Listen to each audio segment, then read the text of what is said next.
اجتازت مصر فترة عصيبة في تاريخها الأخير من الرشوة والفساد وعدم استقرار الحكم، وقد كان لكل هذه العوامل تأثير كبير على الجيش، وتسبب المرتشون المغرضون في هزيمتنا في حرب فلسطين. وأما فترة ما بعد هذه الحرب فقد تضافرت فيها عوامل الفساد وتآمر الخونة على الجيش. 1 ساعة بالضبط مرت ما بين تحرك الجيش في منتصف ليلة 23 يوليو ورحيل الملك فاروق الأول بعدها ب3 أيام. وهكذا انتهت قصة الملك فاروق مع عرش مصر. وتعالوا بنا نعود للوراء قليلا لبداية حياته. عاش الملك منذ ميلاده يوم 11 فبراير 1920 في القصر الملكي، حيث نشأ وترعرع وتعلم. هذه المرحلة المهمة في تاريخ مصر وفي حياتك تفتكر لنا ايه؟ أنا فعلا كنت ضابط في الحرس الملكي بداية من سنة 48، وانتقلت بعد كده إلى صفوف القوات المسلحة على أثر الكادر بتاع ضباط الحرس اتفك. لكن أنا ليا دراية بالسرايا بدراية غير مباشرة، وهو أن والدي كان خدم في السرايا من سنة 15 لغاية 20 أغسطس 43، يعني حوالي 28 سنة ونص. وكان بياخدني وانا صغير كده هو عشان خاطر اتدرب في السباحه على ايد مستر ميور اللي كان مدرب الملك فاروق، او سيف وشيش على مستر بروكر، ده برضو كان مدرب الملك فاروق. فطبعا المشاهدات بتاعتي استمرت منذ سنه 36 تقدر تقول لغايه لما التحقت بالحرس، علاوه على الاحاديث اللي كان والدي كان بيحكيها لي. يعني لا اقدر اقوله ان الملك كان فاروق كان شخصيه طبعا زي كل الناس عارفه. اول ما جه في الحكم كان الناس كلها بتحبه وشايفه الشباب والجمال ايضا يعني، وشالوا له العربيه مره من مرات، وانتهى الامور بتاعته الى ان يعني كان في حصل نوع من الضيق والاستياء من تصرفاته الأخيرة في السنوات الأخيرة. لكن أنا عايز أقول حاجة حقيقة، يعني الملك فاروق أنا بعتبره أنه ضحية والده الملك فؤاد. يعني الإنسان بيبقى نتاج ظروف عاشها، فظروف اللي عاشها فاروق أيام والده ظروف صعبة لازم تؤدي إلى هذه النتيجة. لأنه كان ولد على 4 بنات، ووالده كان حارم أي اتصال خارجي بينه وما بين بره. فالولد عاش جنبات القصر في اطار نسائي تقدر تقول، اطار البنات اخواته، اطار الكلفوات اللي كانوا عايشين هناك، اللي هم كلفوات اللي هم يقولوا عليهم دام دو كامباني، يعني عايشين عشان برضو اهو يسلوا الملكه، يسلوا الاميرات، يلبسوهم، يساعدوهم. ف كان بيدلعوه بروكي بالمناسبه، يعني كانوا بيقولوا له روكي، كان اسمه روكي الدلع بتاعه. فعاش في هذه الحياة هي لم يختلط، يعني ما شافش عمره، ما شافش سنه. وحتى أبناء الأسرة المالكة كان الملك فؤاد مانع اتصاله بيهم. الملك فؤاد إنه هو كان راجل مصلح، لكن كان دكتاتور، وكان لا يؤمن بالشعب المصري. وكانت والدته الملكة نظلي ثاني زوجات الملك فؤاد بعد شويكار. وأراد الملك فؤاد استكمال تعليم ابنه، فأرسله إلى بريطانيا للالتحاق بأكاديمية عسكرية هناك. واضطر الأمير فاروق الأول إلى العودة لمصر بعد أقل من عام بسبب وفاة والده. وبعدين ما تعلمش كفاية، وده نتيجة برضه ظروف ان والده مات وهو لسه صغير، وظروف اخرى سياسيه، لان كانت امه خايفه ان العرش يتاخد منه، فما صدقوا انه يتم 18 سنه هلاليه ويبقى ملك. لان كان وقتها الامير محمد علي بيسعى ان تزداد فتره الوصايه 5 سنوات، يعني تعدي 18 سنه. فدي نقطه مهمه في حياه فاروق، ان قله التعليم بتاعته خلت عنده نوع من مركب النقص. وانا والدي حكى لي ان يعني ملك صغير 18 سنة، وفي إطار سرايا ناس كبار في السن زي سيد باشا الفقار، إسماعيل باشا تيمور، مراد باشا محسن. طب مين اللي هيبقى حواليه؟ يعني هو برضو لازم يكون في ناس عقليتهم متقاربة. فوقع الاختيار على مجموعة من شباب مصر المتعلم من أبناء العائلات الكريمة زي محمود يونس وصالح يونس أخوه، محمد عبد الرازق، إكرام سيف النصر، الحمامسي، محمد صادق، مجموعة محترمة فاضلة. فللأسف رغم أن الرغبة كانت رغبة كويسة، لكن أدت إلى نتيجة عكسية. ازاي يا فندم؟ هو شعر أنه ناقص، يعني دول ناس طب ده ما هو زيه، يعني كان بيتكلموا لغات، هو بيتكلم لغات، بيتكلموا لغات، كانوا عارفين الدنيا، هو عارف، بس هم متعلمين. فابتعد عنهم بدل ما يتقرب منهم او يحاول ان هو يوصل لمستواهم، ابتعد عنهم. طبعا ظروف الحكم شغلته بلا جدال، لكن ابتعد عنهم وعن صحبتهم، عن انه يبقوا مثلا الايديال بتاعه.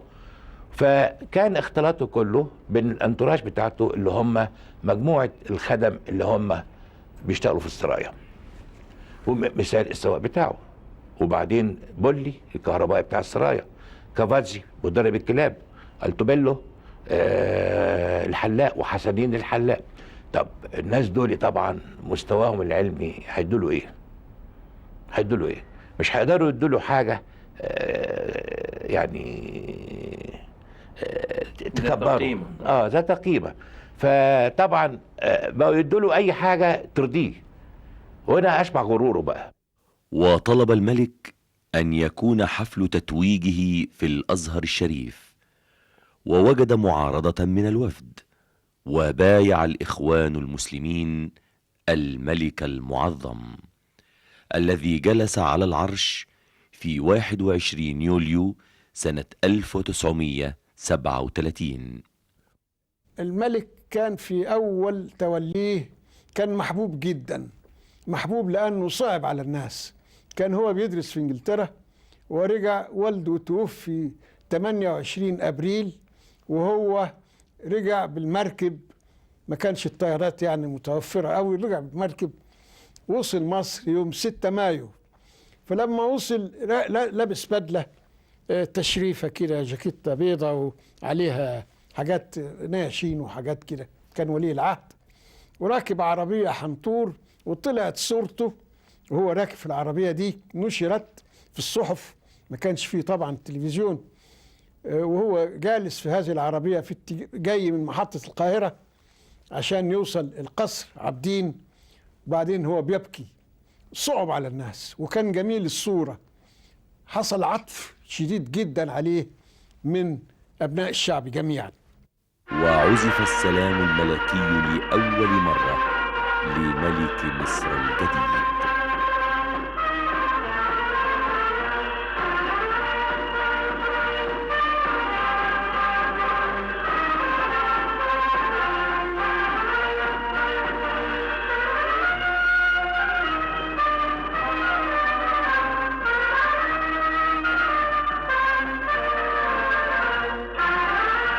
وهتف رئيس الديوان علي باشا ماهر قائلا: مات الملك، عاش الملك. هو نشأة كويسة، كان حتى منظره كان جميل، والناس كانت بتحبه في أول الأمر لما جه سنة 35 و 36. إنما بعد هذا تحول من النقيض إلى النقيض، واللي حوله طبعا الله يرحمه علي ماهر، اللي أدخل في ذهنه إن هو بقى زعيم العرب، وإن هو بقى الذي لا يخطئ إلى آخره. وكان شاب صغير بتاع 17-18 سنة، فدخلوا الغرور. 15 عاما، أغسطس 1937، يوليو 1952، هي الحكم الدستوري لفاروق الأول. بدأ بقبول شعبي واسع للملك الشاب. داعيا الله تعالى أحلف بالله العظيم أن أحترم الدستور والقوانين الأمة المصرية. وكان الملك قد تزوج في 20 يناير 1938 من صافناز ذو الفقار الذي أطلق عليها اسم الملكة فريدة.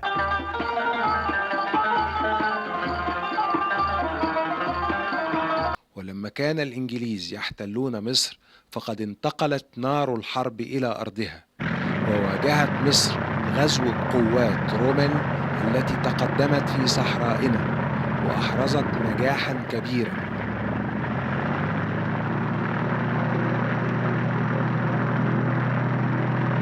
إلى أن أوقفها الجيش البريطاني بقيادة مونتجومري، وكانت معركة العالمين الشهيرة. وكان تشرشل مهتما اهتماما بالغا بالحالة في مصر، فقد كانت هذه المرحلة تمثل له حياة أو موت، فحضر بنفسه.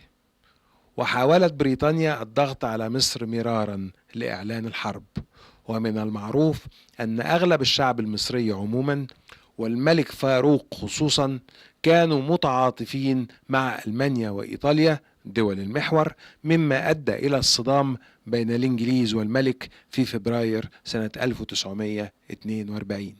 ووصل تأييد الجيش للملك الشاب فاروق إلى ذروته بحادثة 4 فبراير سنة 1942، حين أجبره الإنجليز بقوة السلاح على أن يأتي بوزارة النحاس باشا.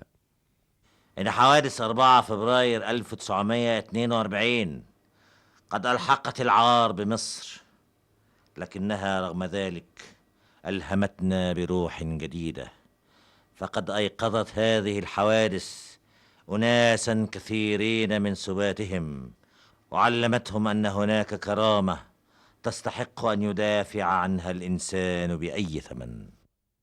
تجمع الضباط بالقاهرة وخرجنا وسرنا إلى قصر عابدين تحية للملك الذي خرج لرد التحية. لم يكن الملك قد أكمل 22 عاما من عمره، واجتمع برؤساء الأحزاب ورجال السياسة بعد حادثة 4 فبراير. إني مستعد فيما يتعلق بشخصي أن أضحي بكل شيء، فلا شيء يعنيني غير مصلحة مصر وكرامتها واستقلالها. احنا طبعا اعتبرنا اللي حصل من الانجليز اياميها انه اهانه للجيش المصري كلنا. فكان في كل يوم 4 فبراير من كل سنه نجتمع في نادي الضباط، وكان يجي الملك ويقعد في وسط الضباط، وكان مهتم بيها جدا. وهو اعتاد بقى بعد حادث 4 فبراير كل سنه في يوم 4 فبراير يروح نادي الضباط ويقعد ويجيب يلم الضباط الموجودين كلهم ويقعدهم ويقعد يتبسط معاهم ويقولوا نكت وافشات وبتاع، واخد بالك، وهو يقول نكت كمان، كان هو يقول نكت والضباط يرد عليه. وبعدين الامر بقى اصبح يعني مش بقى مفاجأة زي ما كان هو بيعملها، هي أول مرة كانت مفاجأة، بعد كده بقت الناس تروح تنتظر وصول، عارفين إنه جاي، والقادة يروحوا كلهم وبتاع وحاجات زي دي، ويقعدوا قاعدة يتبسط بقى معاه ونكت وهزار وفرفشة وضحك، وساعات كان بيجيب سمك من الصيد بتاعه ويعشي الناس اللي موجوده وخلافه. اذا كانت العلاقه طيبه وكنتوا مبسوطين من الملك؟ لا، احنا كنا مبسوطين منه لغايه ما احنا انبسطنا منه جدا سنه 42 على اساس انه راجل وطني وكان ضد الانجليز. الصوره اللي ظهرت عن الملك فاروق عن يد المعارضات الكثيره اللي هو مواجهها، اول حاجه معارضه البريطانيين اللي كانوا عايزين يخلعوه من العرش، معارضة الغرب، معارضة الإسرائيليين اللي كان هو مصمم على أن الحرب تستمر ضد إسرائيل، معارضة الأمريكان. هو بعد 1942 وحادثة 4 فبراير المشهورة، العلاقة بين القصر الذي يمثله الملك فاروق من جانب وبين دار السفارة كانت قد تقطعت كثيرا. لورد كيلرن كان معروف أنه هو سفير من ذلك النوع من الممثلين الدولة الذين يتحكمون في مصر. هذه الكراهية استمرت تتزايد بمرور الوقت، خصوصا بعد ما سندت السفارة الإنجليزية بعض خصوم الملك. سنة 44 صحيح السفارة ادت إشارة خضراء للملك لإقالة النحاس، لكن بعد ذلك في سنة 48 حصل خلاف بين الملك وبين الإنجليز بشأن حملة فلسطين. الملك فاروق كان يهتم بالجيش وتسليح الجيش وبالذات عشان حرب فلسطين في يوم من الأيام، ولا كان مهمل للجيش؟ لا، كان مهتم جدا بيه، كان مهتم، إنما العملية فلتت منه لأنه بكل أسف أحاط نفسه بناس ما يستاهلوش. الحقيقة الملك فاروق كان مهتم ووضح اهتمامه بالجيش المصري بعد 4 فبراير سنة 42. وأنا أذكر في المناورات كمان، كان مناورات مدفعية كنا بنعمل مناورات مخصوصة وندعو إليها البرلمان علشان يصدقوا لنا على ميزانية الجيش، وكان الملك بيحضر هذه المناورات. فكان الحقيقة الملك مهتم جدا بالجيش. أنا كنت بقى في الجامعة العربية والملك كلف عبد الرحمن عزام إنه يجيب ضابط ألماني كبير مصر علشان يخش ويدرس أوضاع الجيش وخصوصا حرب 48. ده هذا الشخص اسمه جنرال شميت، وهذا جنرال شميت كان تاني قائد مع رومل في الأفريكا كون، راجل يعني من القواد المشهورين، خبرته الحرب في الصحراء.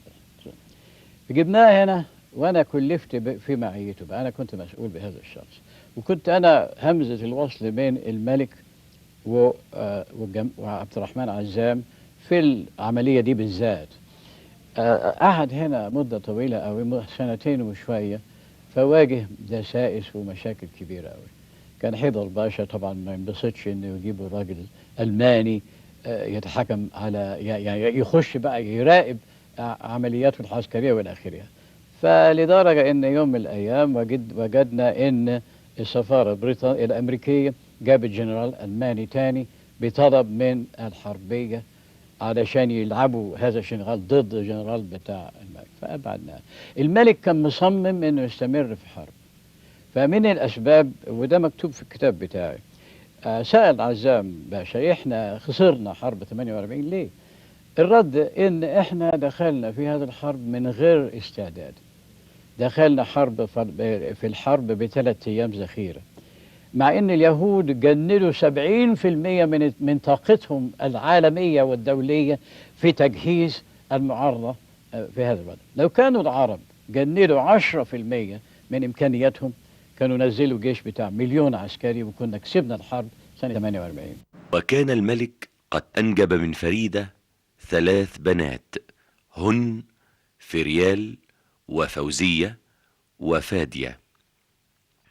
وكان الملك يشجع المصريين من أوائل الطلبة الرياضيين والفنانين الذين غنوا له وأبدعوا.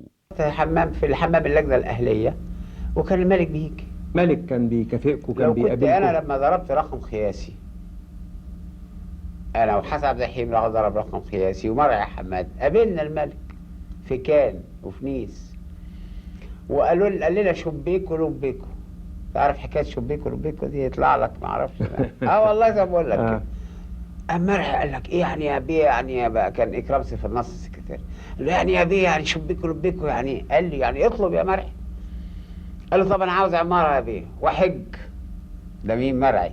بص الحسن حسن كان بقى يعني عن مرعي شويه كده بيتكلم قال له وانت يا حسن؟ قال له انا كمان.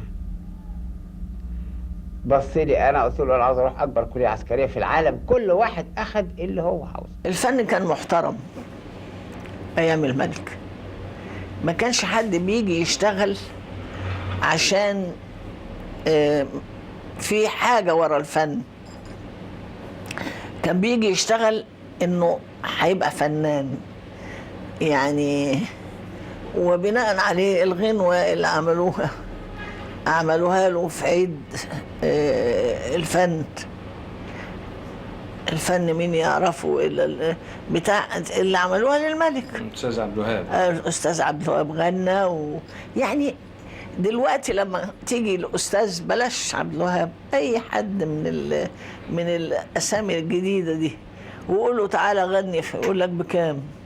الملك فاروق عرف الشعب فآمن بدستور الشعب وصانه ورعاه. عرف الشعب فآمن بمطالب الشعب القومية. عرف الشعب فآمن بمستقبل الشعب. ولذلك كانت سنوات الملك سنوات يقظة الشعب، سنوات انقشاع الظلام في انتظار انبثاق النور، نور الحرية ونور العلم ونور الحق. حادث القصاصين ده كان مدبر من الإنجليز.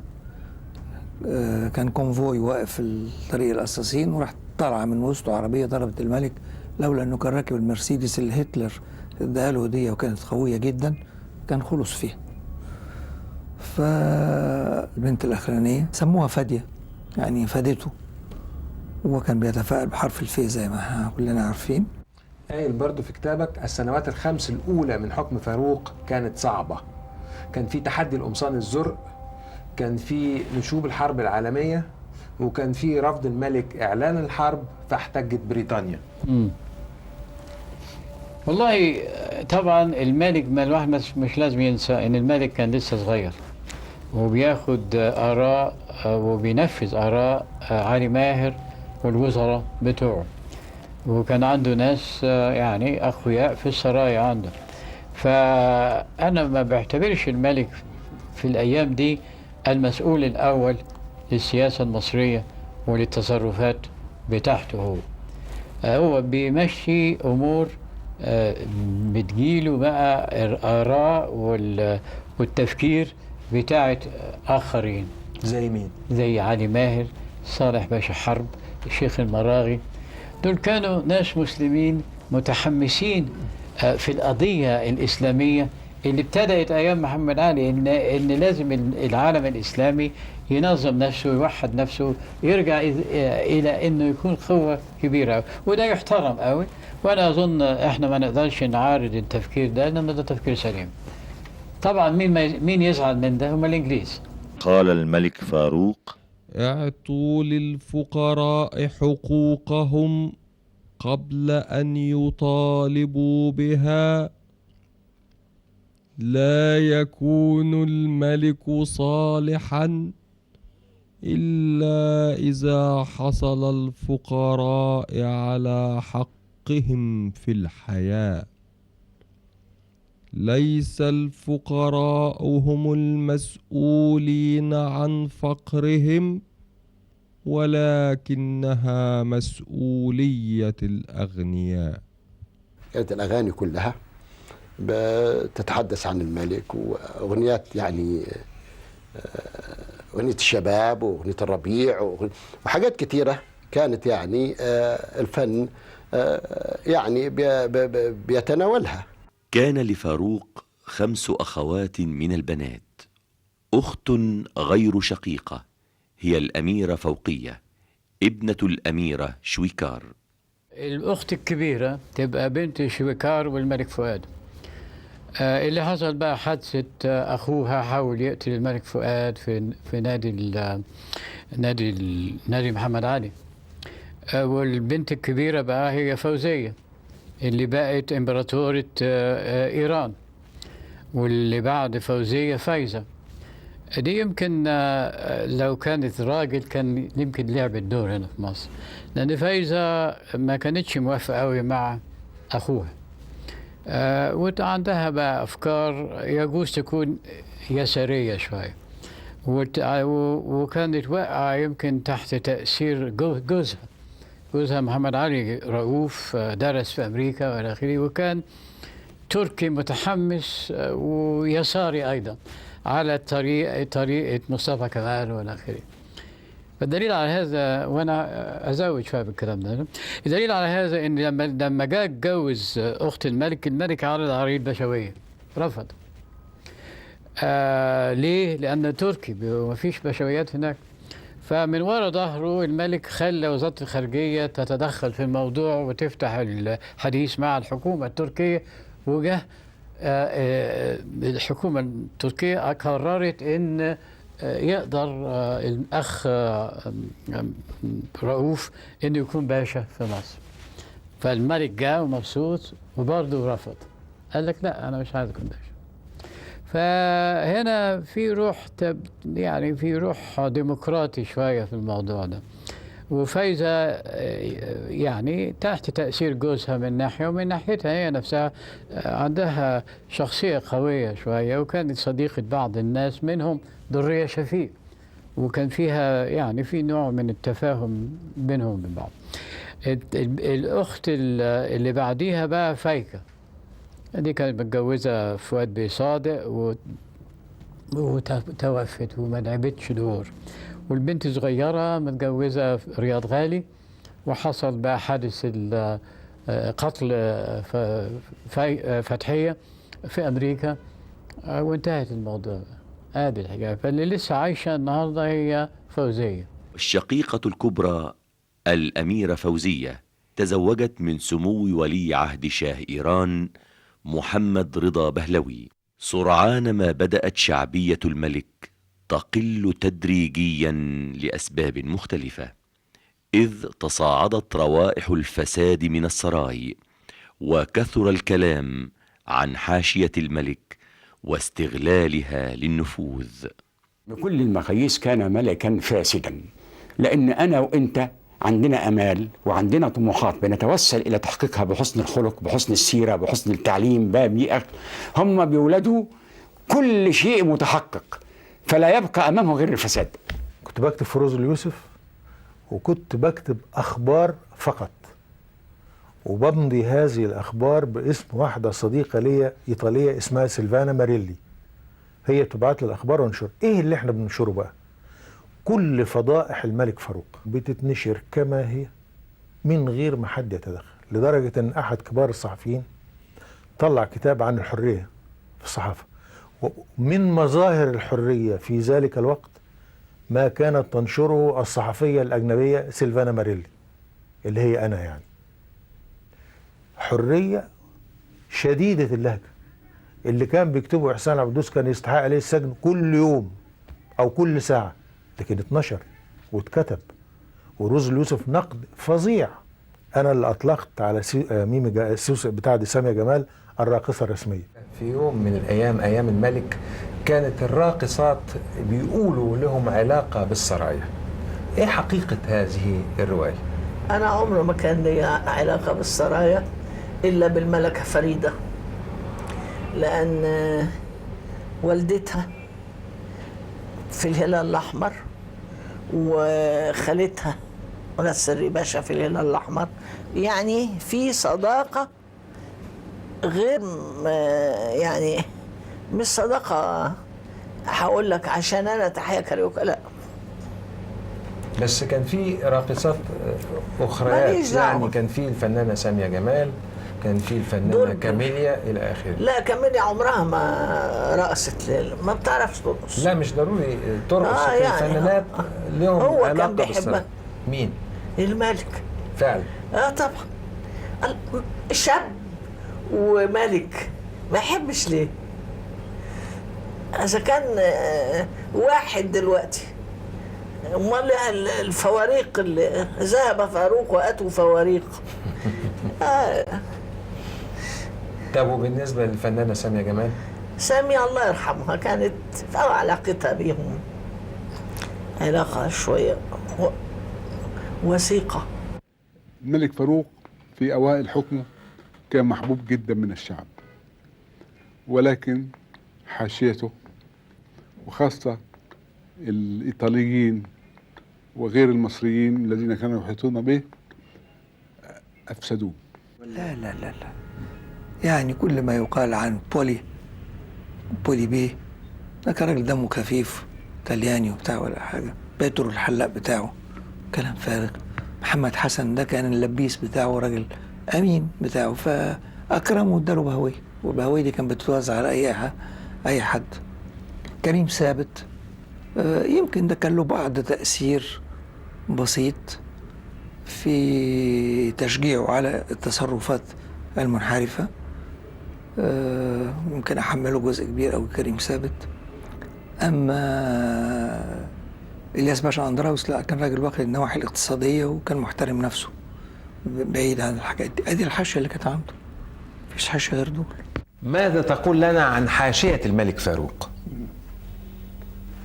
والله شوف، بعضها كان كويس وشريف ومستقيم، وبعضها مع الاسف كان منتفع من هذه العلاقه وما كانش سلوكه كما ينبغي. اكثر الناس حبا للملك ولمصر كان مين فيهم؟ حبا للملك ولمصر اقدر اقول حسن باشا يوسف. وابعدهم عن كل ذلك كثيرون بقى. منهم مين مثلا؟ لا معلش يكفيني من الاجابه على السؤال، لانهم موتى ما قدروش يدافعوا عن نفسهم. وكان قرار الملك بطلاق الملكة فريدة سنة 48 صدمة شديدة للمصريين، وقال البعض إنها ابتعدت بسبب علاقاته المريبة، وقال البعض الآخر إنه ابتعد بسبب علاقاتها المريبة. وسوء الحظ إنهم اختلفوا لحاجات شخصية ما عرفهاش. وتزوجت شقيقته الأميرة فوزية من إسماعيل شيرين بعد أن تم طلاقها من الشاه في نفس العام الذي طلق فيه الملك الملكة فريدة سنة 1948. والدي كان سفير مصر هناك، وهو اللي تولى بقى إعادة فوزية من إيران، وأنا كنت همزة الوصل بين الملك والوالد. هذه الحكاية. لما طلقت الملك فكر يعني يرشح بعض ناس عشان تختار منهم، فكان إسماعيل أحد المرشحين، والله يرحمه بقى الأمير إسماعيل حسن أخو حسن كان مرشح، وكانوا 5 مرشحين يعني، وكان حتى عمر شيرين من ضمن المرشحين. المهم إن هي اختارت إسماعيل شيرين، وده يمكن أسعد الملك، ولأنه كان صديق وعلاقته بيه كانت قوية جدا. وبعد الهزيمة في حرب فلسطين بدأت الأزمة تتصاعد، وهتافات العداء للملك تتردد في المظاهرات الشعبية. حرب فلسطين 48 ماذا تقول عنها؟ أقول حرب 48 كان ممكن نكسبها، كان ممكن العرب يكسبوها لولا أخطاء يعني أقول فظيعة أو شنيعة أو كبيرة وقعت في هذه الفترة. ومع الأسف الشديد كان لمصر دخل كبير في هذه الأخطاء. أولى هذه الأخطاء يا فندم؟ يعني معاهدة حرب 48 كان لابد من موافقة البرلمان على دخول الجيش المصري في هذه الحرب، وكان رئيس وزراء المرحوم نوراش باشا. مجلس النواب ما كانش الوفد ممثل فيه، لأن الوفد كان قاطع انتخابات 45، فكله من أحزاب الحكومة الدستوريين والسعديين. مجلس الشيوخ كان فيه معارضة وفدية وأنا كنت متوليها، وكان عدد بسيط لأن برضه ظهروا انتخابات التجديد وسقطوا معظم الوفديين. مجلس النواب وافق على دخول الحرب في دقائق، وجه نواش باشا مجلس الشيوخ في نفس الوقت، نفس الجلسة، نفس اليوم، عرض الأمر وطلب إذن المجلس بدخول الحرب. وقف صدقي باشا الله يرحمه اسماعيل صدقي وعارض في هذا الطلب، وقال أنا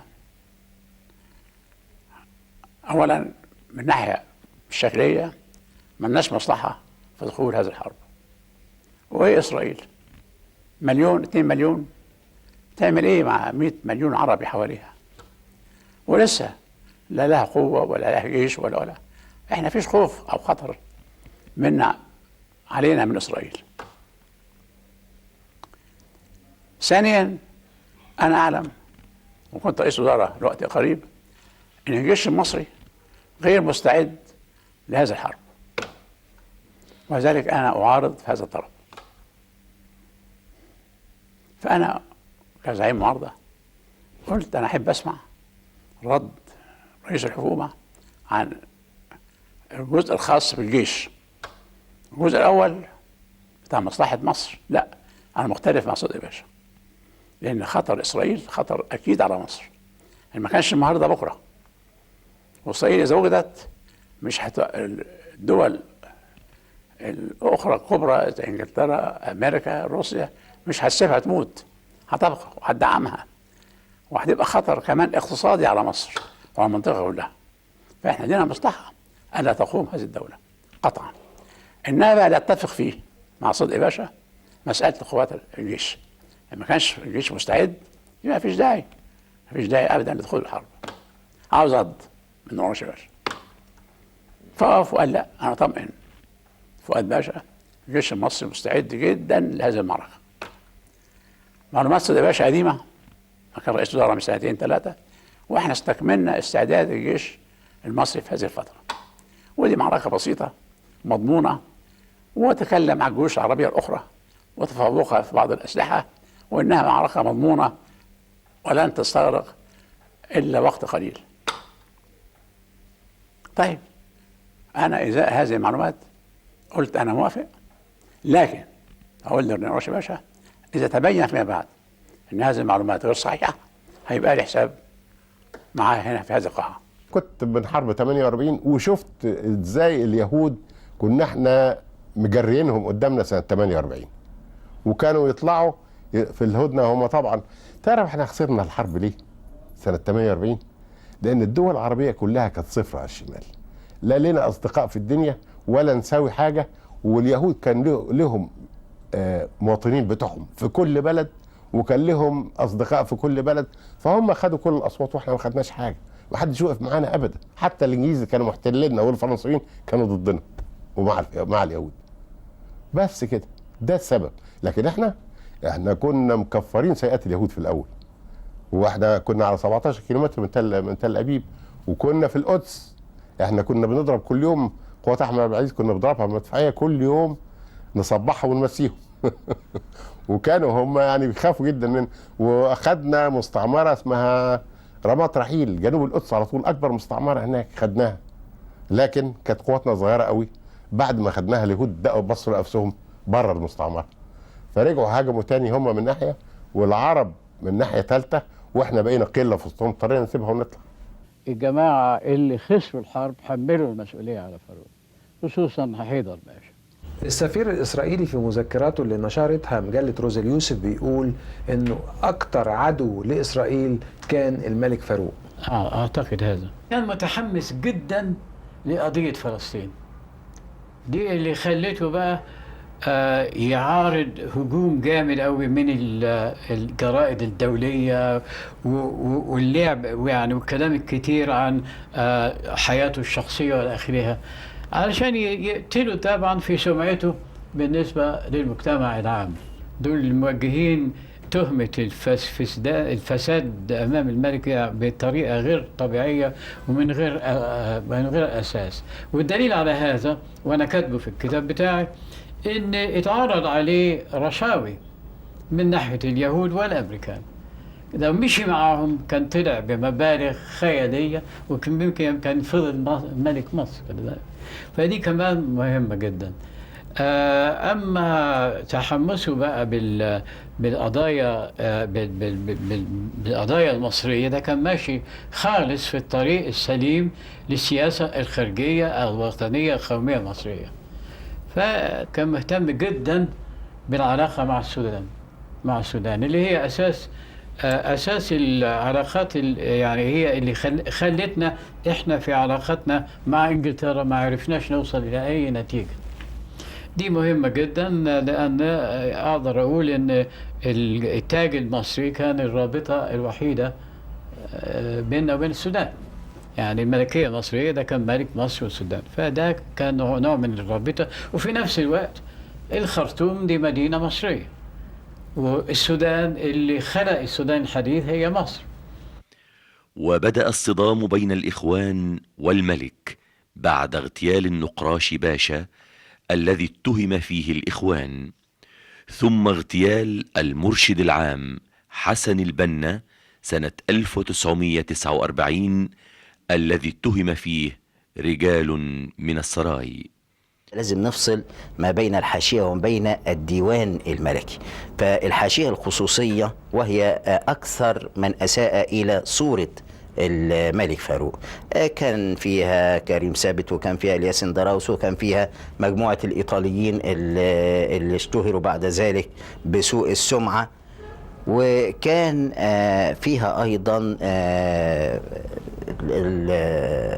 ناهد رشاد، وكانت زوجة طبيب القصر، وفي نفس الوقت كانت إحدى وصفات الملك، وهي نوع من السيدات صاحبة النشاط الخاص وصاحبة الموقف الخاص.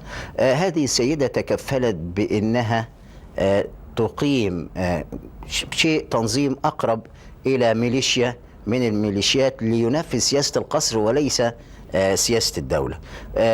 إذا كان في بعض الجماعات اللي بتغتال، فهذه الميليشيا قررت أن تقوم بهذه المهمة لحساب الملك، ولكن ليس ضد الآخرين. الحرس الحديدي بالنسبة لعلاقة أنور السادات يعني هي علاقة ثابتة تاريخيا ومن خلال الوثائق، وما أظنش أن حد أنكر. موضوع الحرس الحديدي بقى ده أنا يعني أقسم لك إن أنا أول مرة أسمع عن الحرس الحديدي بعد ما قامت الثورة، وجم قالوا لي أنت من الحرس الحديدي. طب يا سيدي أنا من الحرس الحديدي، عايزين إيه؟ لكن إيه هو الحرس الحديدي ومين مكون من مين؟ يمكن مكون مين يقولوا على الشلة بتاعتنا لكن طب عمل إيه؟ موت مين؟ ضرب مين؟ ولا حد. كان إيه هدفه طيب؟ ما انا بقول لك ما فيش حاجه اسمها حرس حديد، انا اول مره اسمعها بعد ما قامت. لكن هدفه كان احنا مجموعه من الشبان الوطنيين القوميين اللي كانوا عايزين يخدموا البلد. في مره من المرات النحاس بقى راح النقراشي باشا وراح هيئه الامم وقال في هيئه الامم بيقول للانجليز اخرجوا من بلادنا ايها القراصنه. فرد عليه النحاس باشا وقال له قال للامم المتحده، كانت ليك في جي اياميها، قال له ما تسمعش كلامه، ده راجل لا يمثل الا نفسه، لان النقراشي باشا ما كانش عنده الحزب الكبير بتاع الوقت ده، فقال له ده يمثل. فاحنا بقى اياميها المجموعه بتاعتنا وهي مجموعه متحمسه جدا قررنا قتل النحاس باشا. لقينا الفرصه لما لقينا في ايدينا سلاح ورحنا ضربناه. كان ابعد مدفع عن ظهر النحاس باشا يمكن 200 و4 مدافع ضربت عليه ولا حد مات، حدش مات. فما اعرفش، يبدو ان الناس اللي كانوا معانا دول ما كانوش عايزين يموتوا حد، يفرقعوا خلاص. والرئيس السادات كان منكم او معاكم؟ لا، الرئيس السادات بقى يعني ما كانش معانا، كان ليه مجموعه تانية بتاعت هي اسمه ايه ده الجدع مشهور قوي ده، كان ليه مجموعة تانية على العموم ما كانش معانا، لكن احنا كنا على اتصال بيه برضه. ما أثير حول العلاقة بالقصر أو أي صلة بالملك فاروق هي يمكن بدأت بأيام حسن البنا رحمة الله عليه. كان قيل لأنه هو لما جاء الملك وتولى وكان لسه شاب، كان حسن البنا من منطلق اهتمامه بأنه يوصل مفاهيم الإسلام بطريقة سليمة سمحة كما هي حقيقة الإسلام، وليست كما هي على أفواه وفي تصورات بعض الناس. فكان عنده أمل أن هذا الشاب إذا يعني بلغته الدعوة وهو غير متأثر ولسه في دور التكوين مثل هذه المفاهيم، قد يكون لها أثر حسن على البلد كلها فيما يتعلق بالتعامل مع الناس والتعامل مع البلد بصفة عامة. لكن وهو طلب سعى، ولكن الحقيقة أن تبين أن في عناصر حواليه من الحاشية كانت لا ترى ذلك لأسباب يمكن مش كلها معروفة، ربما يكون لها أبعاد خارج البلد، بتخاف من صلة الإسلام باللي في الحكم. حيل يعني ما كانش هو سعى إنما لم يوفق. وفي 6 مايو 1951 تزوج الملك من ناريمان صادق. هي شابة مصرية صميمة، بنت حلال، ملهاش ولا في السياسة ولا في الحكم، يعني كانت بس قاعدة صورة. كانت سيدة من الطبقة العادية خالص، واللي جوزها له أحمد باشا نجيب الجواهرجي، وده كان أحد حاشيته المتفرجين. كان جواهرجي فعلا؟ جواهرجي ودكانه كبير جدا في شارع، وكان له تأثير في بورصة المال في فرنسا بعد الحرب. فقال له أنا أجيب لك واحدة، فجابها له في الدكان، وهي كانت مخطوبة أياميها، يمكن حضرتك عارف وزير ما كانش وزير، دكتور زكي هاشم، وبعدين سابته وجوزت الملك. إنما لا هي من